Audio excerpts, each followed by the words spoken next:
இன்றைக்கு இறைவனின் ஓர் குடும்பமாய் கூடியிருக்கும் நாம் இக்கிறிஸ்தவ ஒன்றிப்பு குருத்தோலை வழிபாடு மற்றும் பவனியிலே பக்தியோடு பங்கெடுப்போம்.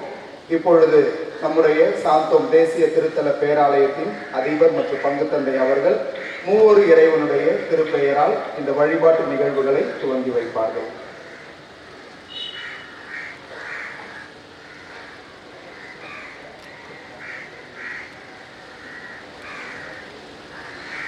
அவர்கள் அனைவரும் ஒன்றாக இருப்பார்களாக. இதுவே ஆண்டவர் இயேசுவினுடைய இறுதி இறைவேண்டலாக ஜெபமாக இருந்தது.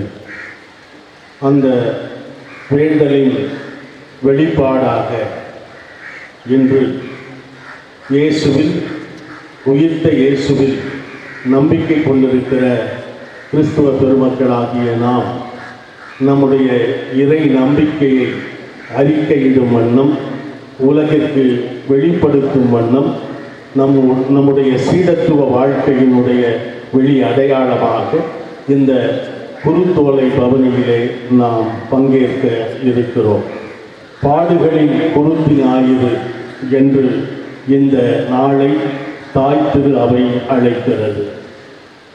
மகிழ்வின் ஆரவாரங்களின் ஆர்ப்பாட்டங்களின் ஊர்வலமாக பவனியாக இருந்தாலும் இதை பாடுகளின் குருத்தி ஞாயிறு என்றே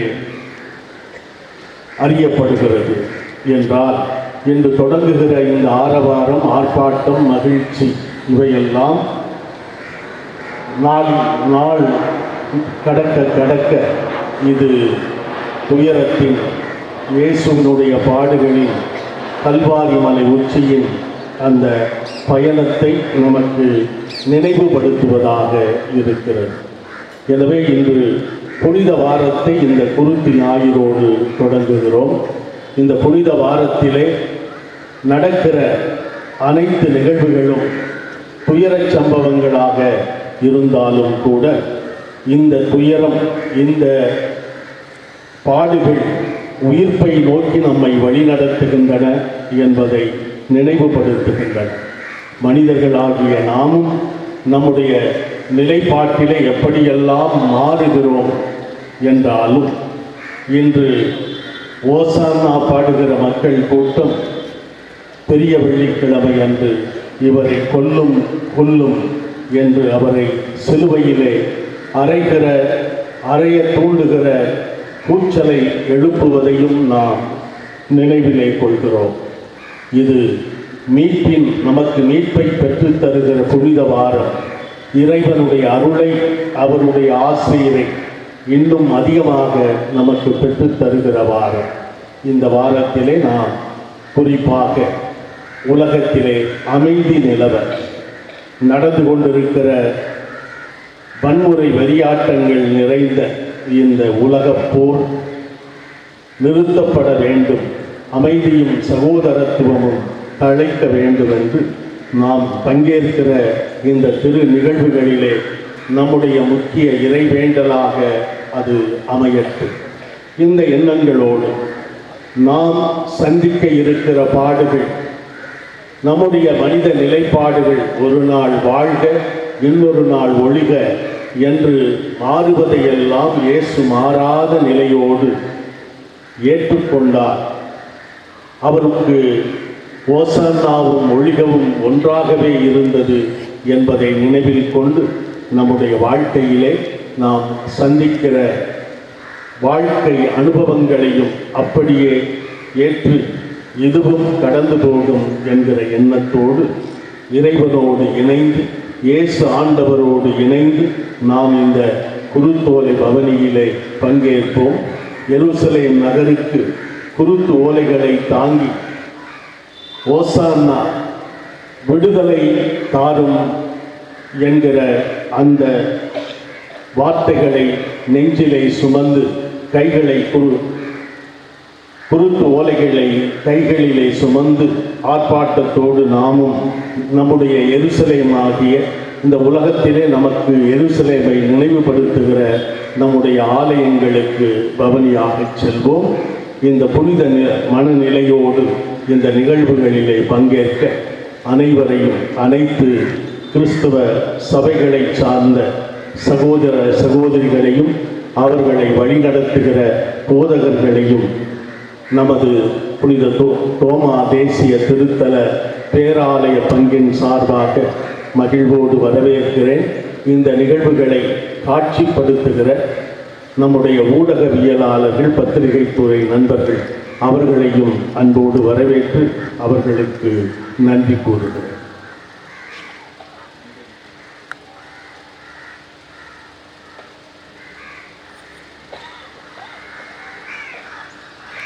எழுந்து நிற்போம். தந்தை, மகன், தூய ஆவியாரின் பெயராலே ஆமென்.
புனித தோமையா ஆங்கில திருச்சபையின் சார்பாக மதிப்பிற்குரிய பாஸ்டர் அனிதா அவர்கள் இறை வார்த்தையை இப்பொழுது வாசிப்பார்கள். அனைவரும் கவனமுடன் இறை வார்த்தைக்கு செவிமடுப்போம்.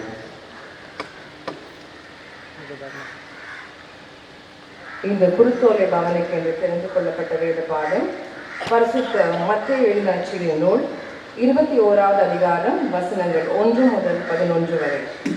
இயேசு தம் சீடரோடு எருசலேமை நோக்கி சென்று ஒலிவ மலை அருகில் இருந்த பெத்பகு என்னும் ஊரை அடைந்த பொழுது இரு சீடர்களை அனுப்பி, நீங்கள் உங்களுக்கு எதிரே இருக்கும் ஊருக்குள் செல்லுங்கள். சென்ற உடனே அங்கே கட்டி வைக்கப்பட்டிருக்கிற ஒரு கழுதையையும் அதனோடு ஒரு குட்டியையும் காண்பீர்கள். அவற்றை அவிழ்த்து என்னிடம் கொண்டு வாருங்கள். யாராவது உங்களிடம் ஏதேனும் சொன்னால், இவை ஆண்டவருக்கு தேவை என சொல்லுங்கள். உடனே அவர் அவற்றை அனுப்பிவிடுவார் என்றார். மகள் சீயோனிடம் சொல்லுங்கள், இதோ உன் அரசர் உன்னிடம் வருகிறார். அவர் எளிமை உள்ளவர், கழுதையின் மேல் ஏறி வருகிறார், கழுதை குட்டியாகிய மறையின் மேல் அமர்ந்து வருகிறார் என்று இறைவாக்கினர் உரைத்தது நிறைவேற இவ்வாறு நிகழ்ந்தது.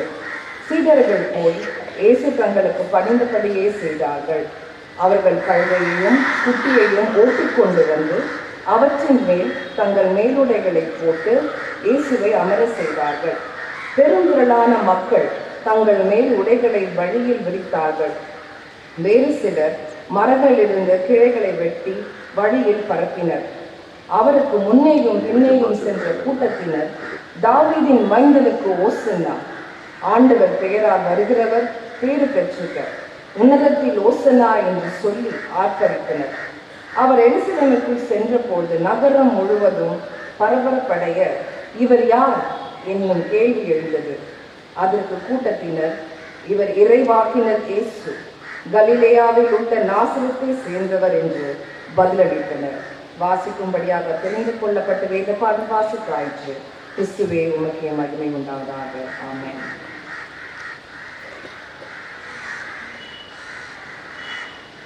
வாசிக்கப்பட்ட இறை வார்த்தை குறித்தும் இன்றைய நாளின் முக்கியத்துவம் குறித்தும் மதிப்பிற்குரிய பாஸ்டர் தேவபிரசாத் ஐயா அவர்கள் நம்மோடு இப்பொழுது இறை வார்த்தையை பகிர்ந்து கொள்வார்கள்.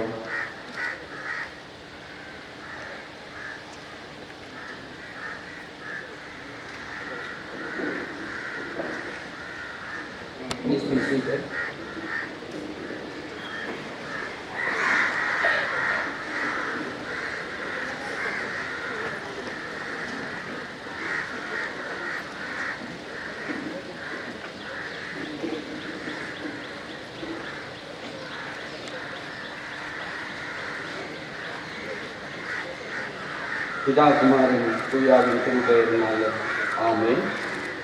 அன்பானது உங்கள் யாவரையும் வாழ்த்துகின்றேன். அதிலும் இது ஒரு மகிழ்ச்சியான சந்தோஷமான ஒரு தருணம். அருள்நாதர் இயேசு கிறிஸ்து இப்படியான ஒரு நாளில்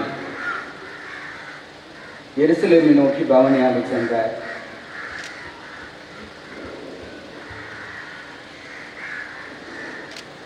புனித வாரத்தின் துவக்க நாளிலே, இந்த குருத்தோலை ஞாயிற்றுக்கிழமையிலே ஊர்வலத்தில் பங்கு கொள்ள முடியாது வந்திருக்கிற யாவரையும் வாழ்த்துகின்றேன். இருக்கிற பேராலயத்தினுடைய பங்கு தந்தை, சிறப்பு பணி செய்கிறவர்கள் யாவரையும் வாழ்த்துகின்றேன். அனைவருக்கும் நன்றாக தெரியும், அருள்நாதர் இயேசு கிறிஸ்து ஒலிவமலைக்கு அருகான பெத்பகே, பெத்தானியா என்று 2 கிராமங்கள், அங்கு வந்த பிறகு தன்னுடைய 2 சீடர்களை அழைத்து அனுப்புகிறார். எதிரே இருக்கிற கிராமத்திற்கு போங்கள், அங்கு இருவழி சந்தையிலே கட்டப்பட்டிருக்கிற கழுதை குட்டி, அதை அழைத்து கொண்டு வாருங்கள். இயேசுவானவர் பணித்தபடி அவர்கள் செய்கிறார்கள். ஏதோ இது தற்செயலான ஒரு நிகழ்வு அல்ல, ஒரு வெல் பிளான், திட்டமிட்டு சரியாக எல்லாவற்றையும் இயேசுவானவர் செய்கிறவர். அவர்கள் கொண்டு வந்த பிறகு இயேசு அதன் மேல் ஏறுகிறார். எருசலேமை நோக்கி பவனியாக செல்கிறார். இதை நாம் பொதுவாக triumphant entry of Jesus into Jerusalem, இயேசுனுடைய எருசலேமை நோக்கி வெற்றி பவனி என்று சொல்கிறோம். கடந்த வருடம் வந்தவர்கள் எத்தனை பேர் செய்தியை ஞாபகம் வைத்திருக்கிறீர்கள் என்று தெரியாது. உங்களோடு பேசுகிற பொழுது ஜீசஸ் வெப்ட், இயேசு கண்ணீர் விட்டார் என்பதை உங்களோடு பகிர்ந்து கொண்டேன். ஆனால் கர்த்தர் எனக்கு இந்த திருமறை பகுதியை ஞாபகப்படுத்தினார். மார்க் 11ஆம் அதிகாரம் 11ஆம் வசனம். ரொம்ப அழகான ஒரே ஒரு திருமறை பகுதி. இயேசு எருசலேமுக்கு வந்து தேவாலயத்தில் பிரவேசித்து எல்லாவற்றையும் சுற்றி பார்த்தார். பிறகு அவர் மீண்டும் திரும்பி செல்கிறார். He looked carefully at everything. ஆங்கில வேதத்தில் அழகாக எழுதப்பட்டிருக்கும். இயேசு அவரை ஊர்வலமாய் அழைத்து வருகிறார். ஒரே சந்தோஷம்தான். எல்லாருக்கும் பாருங்கள், குருத்தோலை என்னன்னா ரொம்ப சந்தோஷம். ஆர்ப்பரிக்கிறார்கள், இன்றே எங்களை விடுவியும், இன்றே எங்களை ரட்சியும், தாவீதின் குமாரனே ஓசன்னா என்று ஆர்ப்பரித்து மகிழ்ச்சியோடு வருகிறார்கள். எருசலேம் நகரமே கதி கலந்தது. விடுதலை வேண்டும் என்று இயங்குகிற மக்களுக்கு ஒரு மகிழ்ச்சி, எப்பொழுதும் பார்த்திராத ஒரு நிகழ்ச்சி. ஆனால் அதே வேளையில் அதிகார வர்க்கத்தினருக்கு ஒரு ஆட்டம். இந்த பெரும் கூட்டத்தை பார்த்த மாத்திரத்தில் கொண்டாட்டம் ஒரு புறம். ஆனால் இந்த கொண்டாட்டத்தை தாண்டி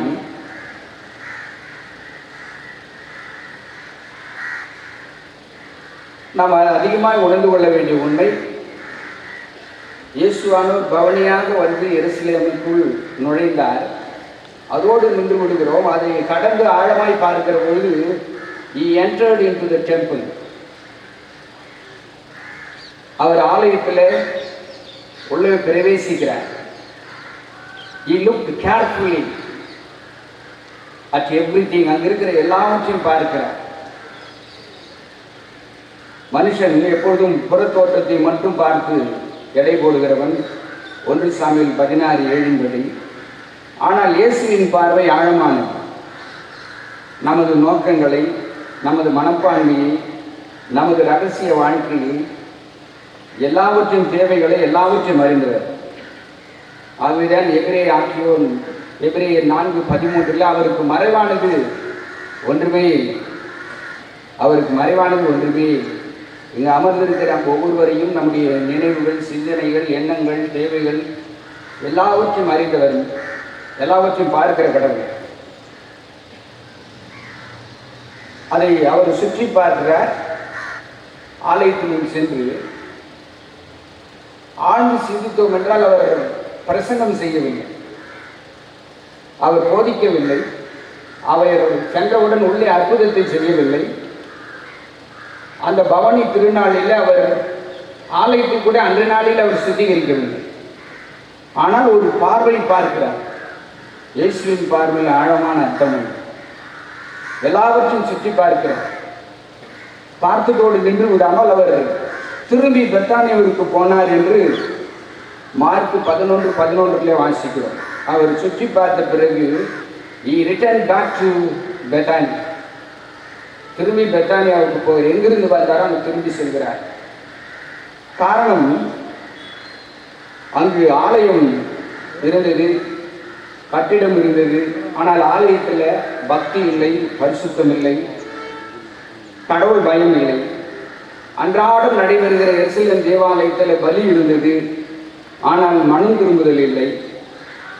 ஆலயம் சுருக்கமாக சொல்ல வேண்டும் என்று சொன்னால் அது ஜெப வீடு. இயேசுவானவர் அதை தான் சொல்கிறார், இது என் பிதாவின் வீடு, ஜெப வீடு. அதில் அனைவருக்கு இடம் உண்டு. ஆனால் அங்கு வேற்றுமைகள், வேறுபாடுகள், இருப்பவன் இல்லாதவன், நான் பெண் என்ற வேறுபாடுகள். அது ஆண்டவருக்கு மிகவும் வேதனையை தருகிறது. அந்த ஜெப வீடு இயேசுவானவர் சொல்கிறார், அதை கல்லர் கொகையாய் மாற்றி போட்டு விட்டார்கள், வியாபார ஸ்தலமாய் மாற்றி போட்டு விட்டார்கள். ஆகவே ஓசியா 5:15 அவர்கள் தங்கள் குற்றத்தை உணரும் மட்டும் நான் என் ஸ்தலத்திற்கு திரும்பி போவேன் என்று சொல்லி அங்கு தீர்க்க தரிசன புத்தகத்தில் குறிப்பிடுகின்ற வண்ணமாய் இயேசுவானவர் செயல்படுகிறார். 7 சபைகளுக்கான செய்தி வெளிப்படுத்தின விசேஷ புத்தகத்தில் சொல்லுகிற பொழுது 2ஆம் அதிகாரம் 5ஆம் வசனத்தில், நீ மனம் திரும்பாத பட்சத்தில் நான் உன் விலக்கு தண்டை நீக்கி விடுவேன் என்று. நாம் தான் தேவனுடைய ஆலயம், நாம் வழிபடுகிற ஆலயம். அது அப்படியே இருக்கின்ற இடத்திலே இருக்கிற ஆலயம். ஆனால் நீங்களும் நானும் நடமாடுகின்ற ஆலயம். அதை தான் 1 கொரிந்தியர் 3ஆம் அதிகாரம் 13ஆம் வசனத்தில் பவுல் அழகாய் சொல்வார், don't you know that you are the temple of God. நீங்கள் தேவனுடைய ஆலயமாய் இருக்கிறீர்கள் என்பதை அறியாது இருக்கிறீர்களா? சற்று யோசித்து பார்ப்போம்.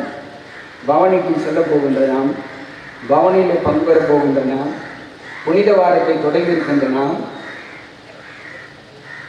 நம்முடைய ஆலயத்தை, சரீரமாக ஆலயத்தை எந்த விதத்தில் நாம் வைத்திருக்கிறோம்? இதோ நான் வாசற்படியில் நின்று கதவை தட்டுகிறேன் என்று ஆண்டவர் சொல்கிறாரே, அவர் நம்முடைய சரீரமான ஆலயத்திற்குள் வருகிற பொழுது ஆண்டவர் விரும்புகின்ற அந்த பரிசுத்தம், ஆண்டவர் குடிகொள்கிற இடமாய், ஆண்டவர் வாசம் செய்கிற இடமாய், ஆண்டவர் விரும்புகின்ற இடமாய் இருக்குமா?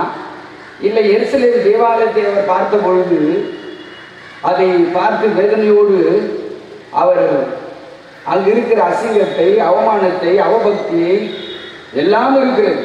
அவர்கள் நினைக்கிறார்கள் நாங்கள் பக்தி உள்ளவர்கள் என்று, ஆலயத்தில் எல்லாம் சிறப்பாக நடந்து கொண்டு இருக்கிறது என்று. ஆனால் ஆண்டவருடைய பார்வையில் அது ஒரு கலர் பொகையாக இருக்கிறது. நம்முடைய தேவாலயங்கள் எப்படி இருக்கிறது? அமைதியின் இடமாய், செப வீடாய் இருக்கிறதா? ஐக்கியத்தின் இடமாய் இருக்கிறதா? மற்றொரு புறம் நம்முடைய சரீரமாய் ஆலயம் ஆண்டவர் குடிகொள்கின்ற இடமாய் இருக்கிறதா? இல்லை நான் வெள்ளையும் செல்லையுமாய் ஆடையை அணிந்து கொண்டு உள்ளத்தில் அநீதியும் அசிங்கமும் அவமானமும், அதை மாம்சத்தின் கிரியைகள் என்று வேதம் சொல்கிறது.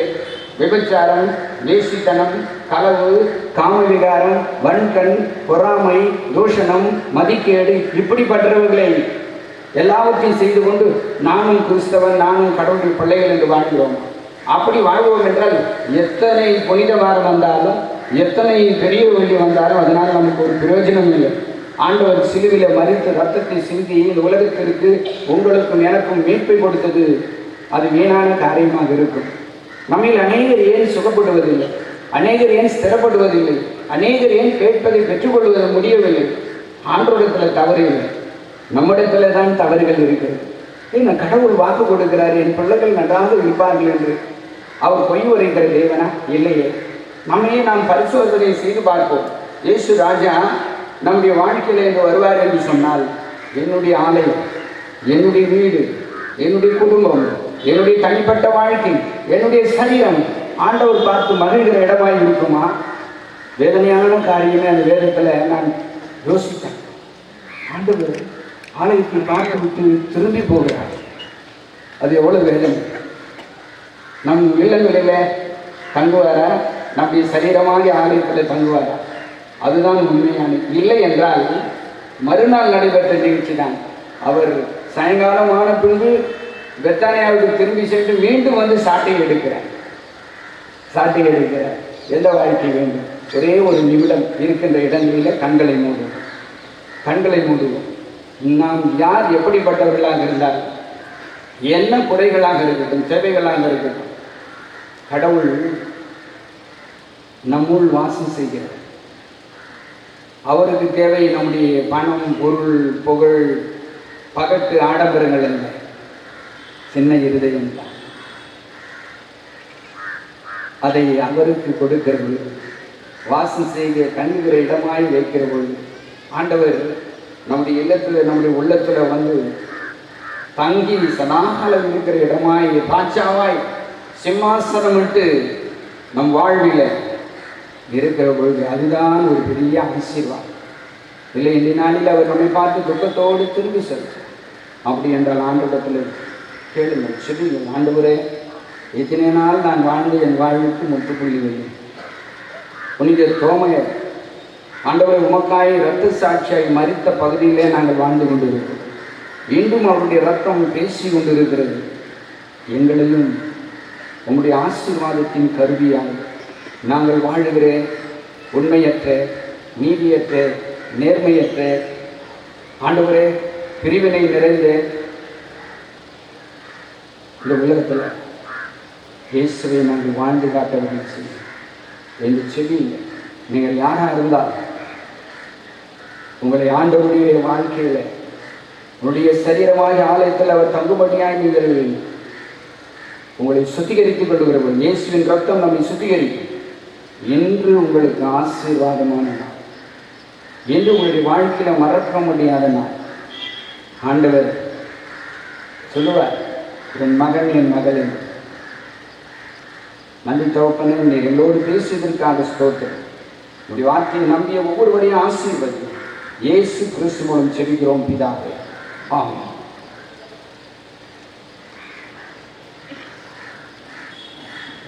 அனைவரும் எழுந்து நிற்போம். இப்பொழுது அருட்தந்தை அந்தோணிசாமி அவர்கள் குருத்தோலை மந்திரித்தலுக்கான ஜெபத்தை ஜெபித்து நம் கரங்களில் இருக்கின்ற குருத்தோலைகளை மந்திரிப்பார்.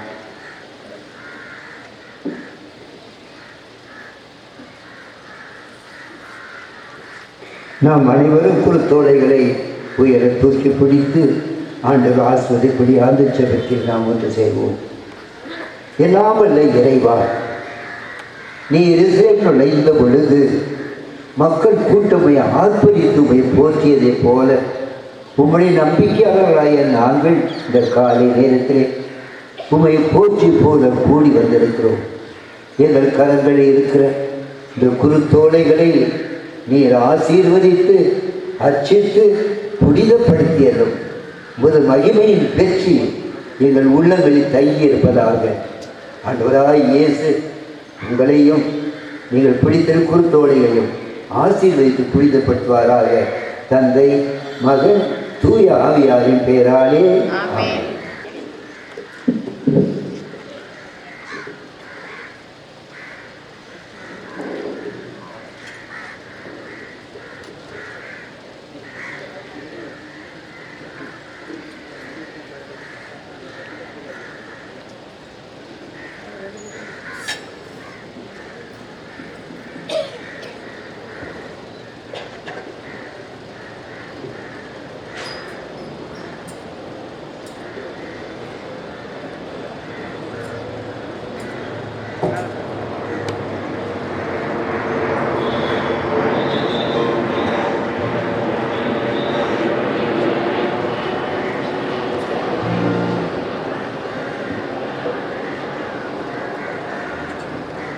இயேசு கிறிஸ்து தன் லட்சிய கனவினை நிறைவேற்றிக் கொள்வதற்கு துணிவுடன் எருசலேம் ஆலயத்திற்குள் நுழைந்ததை தாயாம் திரு அவை இன்று நினைவு கூறுகின்றது.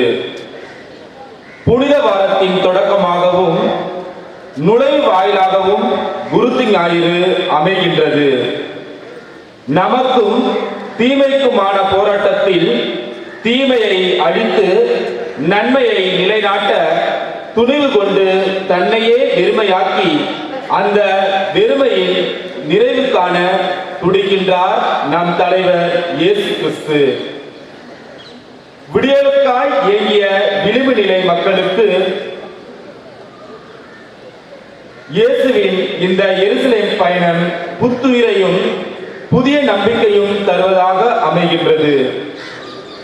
எருசலேம் ஆலயத்திற்குள் நுழையும் இயேசுவின் இந்த செயல் ஒதுக்கப்பட்டு ஓரம் கட்டப்பட்ட நிலையில் வாழ்ந்த பாமர மக்களின் நம்பிக்கை கனவுகளுக்கு புதிய அர்த்தம் கொடுப்பதாக அமைகின்றது.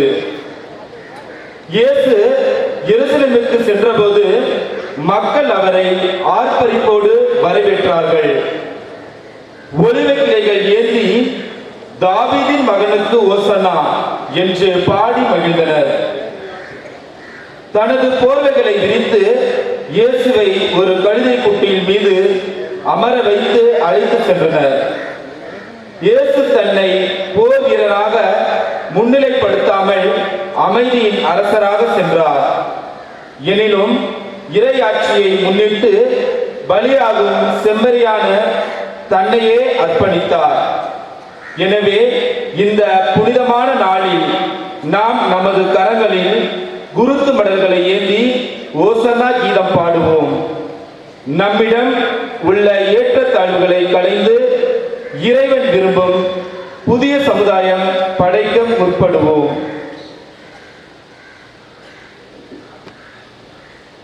அன்பார்ந்தவர்களே, நாம் இப்பொழுது பவனியை துவங்கவிருக்கின்றோம். இந்த பவனியானது பின்வருமாறு அமையும். முதலிலே பீடசிறார்கள் திருச்சிலுவை மற்றும் மெழுகுதிரிகளை ஏந்தி செல்ல, அவர்களை தொடர்ந்து அருட்தந்தையர்கள் மற்றும் பாஸ்டர் செல்ல, அவர்களை தொடர்ந்து சாந்தோம் பேராலய இறை மக்கள் செல்வார்கள். சாந்தோம் பேராலய இறை மக்களை தொடர்ந்து சிஎஸ்ஐ ஆங்கில வழி திரு அவை இறை மக்கள் செல்ல, அவர்களை தொடர்ந்து சிஎஸ்ஐ தமிழ் திரு அவை இறை மக்கள் இந்த பவனியிலே பங்கெடுப்பார்கள். சாந்தோம் பள்ளி அருகே நாம் நெடுஞ்சாலையை அடைந்தவுடன் சாந்தோம் பேராலய மக்கள் இடதுபுறமாக திரும்பி நம் ஆலயத்திற்கு செல்வார்கள். சிஎஸ்ஐ தமிழ் மற்றும் ஆங்கில வழி இறை மக்கள் வலதுபுறமாக திரும்பி அவரவர்களுடைய ஆலயங்களுக்கு பவனியாக பக்தியோடு இந்த பவனியிலே செல்வார்கள்.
பாசமாக மகிழ்ந்தார். பாலர்களின் கீதம் கேட்டு பாசமாக மகிழ்ந்தார். ஜாலர் வீணையோடு பாடி தானே முக்தி செய்குவோம்.